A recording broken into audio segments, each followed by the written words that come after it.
adalah gembalaku, takkan kekurangan aku. Ia membaringkan aku di padang berumput hijau. Saudara-saudaraku yang terkasih di dalam Kristus, selamat pagi. Salam jumpa lagi dalam Sabda Siap Saji, di mana kita memasuki hari Selasa 20 Agustus 2024, peringatan Santo Bernardus Abbas, Pujangga Gereja. Marilah kita berdoa dalam nama Bapa, Putra, dan Roh Kudus. Amin. Guru abadi Kristus Tuhan kami, satu-satunya guru bijaksana yang menyampaikan sabda kehidupan kepada insan. Dengarkan kami gembala sejati, semoga gereja Kau beri cahaya, supaya rela menyiarkan warta kabar gembira.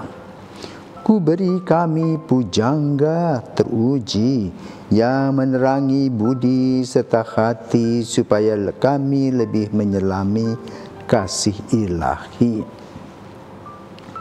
Semoga yang kini berpesta menghantar kami ke hidup yang suci, hingga akhirnya kami bahagia di alam baka. Marilah berdoa. Allah cahaya kebenaran, Santo Bernardus Abbas, sudah Kau nyalakan dengan penuh cinta akan rumahmu, hingga bercahaya gilang gemilang dalam gerejamu. Semoga berkat doanya kami digelorakan dengan semangat yang sama, dan selalu hidup sebagai putra cahaya. Demi Yesus Kristus Putramu dan pengantara kami, yang hidup kini dan sepanjang masa. Amin. Tuhan bersamamu dan bersama rohmu. Inilah Injil Yesus Kristus menurut Matius. Dimuliakanlah Tuhan. Yesus bersabda kepada murid-muridnya, Aku berkata kepadamu, sungguh sukar sekali bagi orang kaya untuk masuk ke dalam kerajaan surga. Sekali lagi aku berkata kepadamu, lebih mudah seekor unta masuk melalui lubang jarum daripada seorang kaya masuk ke dalam kerajaan surga. Mendengar itu gemparlah para murid dan berkata, jika demikian siapakah yang dapat diselamatkan? Yesus memandang mereka dan berkata, bagi manusia hal ini tidak mungkin, tetapi bagi Allah segala sesuatu mungkin. Lalu Petrus berkata kepada Yesus, kami ini telah meninggalkan segala sesuatu dan mengikuti Engkau. Jadi apakah yang akan kami peroleh? Kata Yesus kepada mereka, aku berkata kepadamu, sungguh pada waktu penciptaan kembali, apabila anak manusia bersemayam di tahta kemuliaannya, kalian yang telah mengikuti aku akan duduk juga di atas 12 tahta untuk menghakimi ke-12 suku Israel. Dan setiap orang yang demi namaku meninggalkan rumahnya, saudara-saudarinya, bapa atau ibunya, anak atau ladangnya, akan menerima kembali 100 kali lipat dan akan memperoleh hidup yang kekal. Tetapi banyak orang yang terdahulu akan menjadi yang terakhir, dan yang terakhir akan menjadi yang terdahulu. Demikianlah sabda Tuhan, terpujilah Kristus. Saudara-saudaraku terkasih, selamat pagi. Hari ini kita memperingati seorang kudus bernama Santo Bernardus Abbas, Pujangga Gereja. Siapakah beliau? Bernard dilahirkan di sebuah kota Perancis bernama Dijon, dari keluarga bangsawan. Pada waktu itu tentu saja kebangsawanan ini boleh katakan tampil dalam pergaulan. cara berpakaian, cara bertutur kata, sekolah pun private school, dan banyak fasilitas-fasilitas yang berkaitan dengan kenikmatan menjadi bagian dari hidup mereka. Namun yang satu ini mengolah hidup bukan hanya di dunia ini.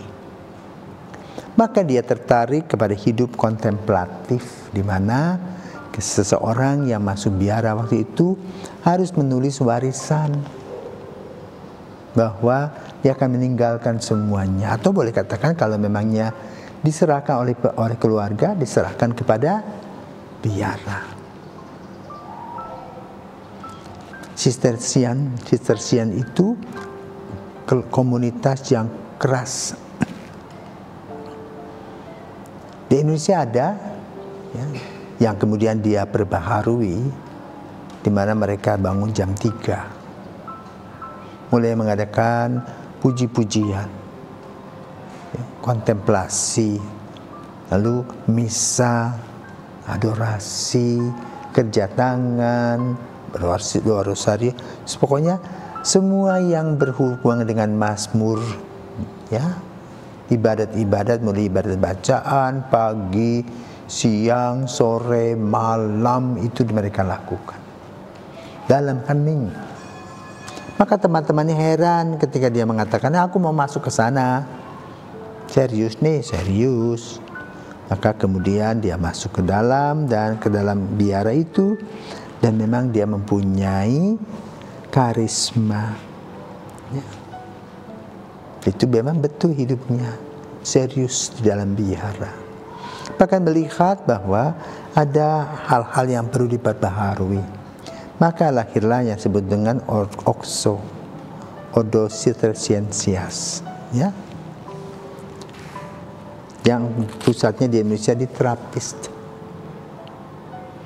Dan Trappist di Rowosenang itu berasal dari Belanda, di Tilburg. Ya. Dan sekarang Trappist Indonesia boleh katakan terkenal dengan apa? Cookiesnya.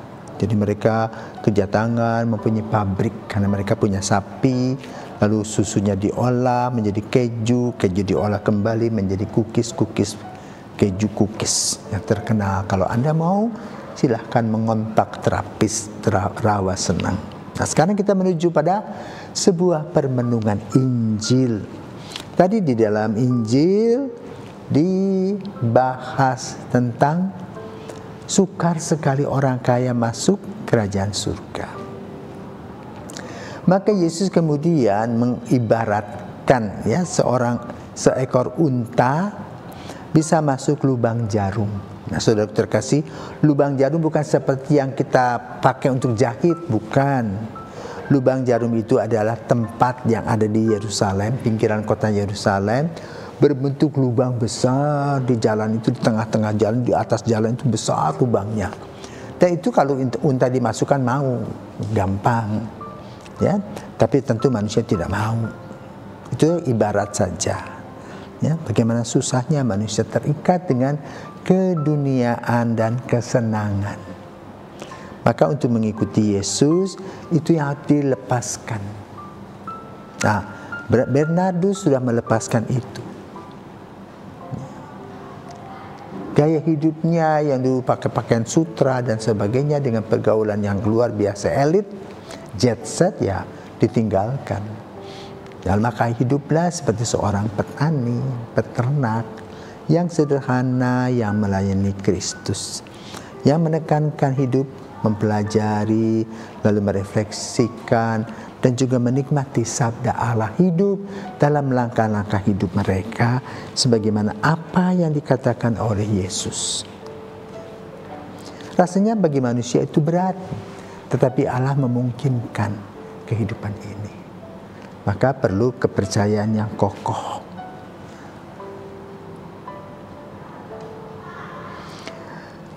Meninggalkan semua hal dalam satu komunitas artinya apa? Tidak ada lagi hak-hak pribadi yang adalah hak bersama, makan bersama, doa bersama, harta bersama, pekerjaan bersama, berdoa bersama. Hanya punya baju saja beberapa, habit, makan sepiring, ya pagi, siang, malam, sudah itu saja. Menikmati kelepasan dari kehidupan dunia ini yang pada umumnya ingin memiliki. Kita bisa buat apa saja. Nah, di terapis itu kalau ada sesuatu dibahas bersama. Ada tata aturan regula sedemikian rupa sehingga setiap orang yang lepas bebas bisa masuk di sana. Tidak semua orang bisa masuk di sana. Ada beberapa orang yang sudah masuk keluar lagi. Tidak tahan. Kalau bukan panggilan tidak bisa. Maka kita berdoa kepada Santo Bernardus yang mendoakan gereja semesta dalam komunitasnya dimanapun mereka berada. Di Indonesia juga ada terapis Rawa Seneng, terapistin di Gedono. Ya. Mereka mempunyai regula atau bula yang sama dari semangat Santo Bernardus Clairvaux, ya, yang berasal dari Dijon, Perancis. Itulah oleh-oleh kita pada hari ini, di mana dia sebagai seorang Abbas banyak menulis tentang refleksi sabda Allah, refleksi hidup doa yang membuat manusia semakin dewasa, semakin dekat dengan Tuhan karena tidak lekat dengan dunia ini, tapi lekat dengan Tuhan, sehingga tampilan mereka pun, pancaran mereka juga penuh dengan kedamaian. Itulah para terapis, karena mereka mengosongkan diri dan Yesus mengisinya dengan hatinya. Mereka mendoakan seluruh alam semesta ini supaya tetap tekun dan percaya kepada Kristus. Inilah hadiah yang gereja dapatkan dari orang-orang kudus, antara lain dari Santo Bernardus Abbas. Santo Bernardus, doakanlah kami.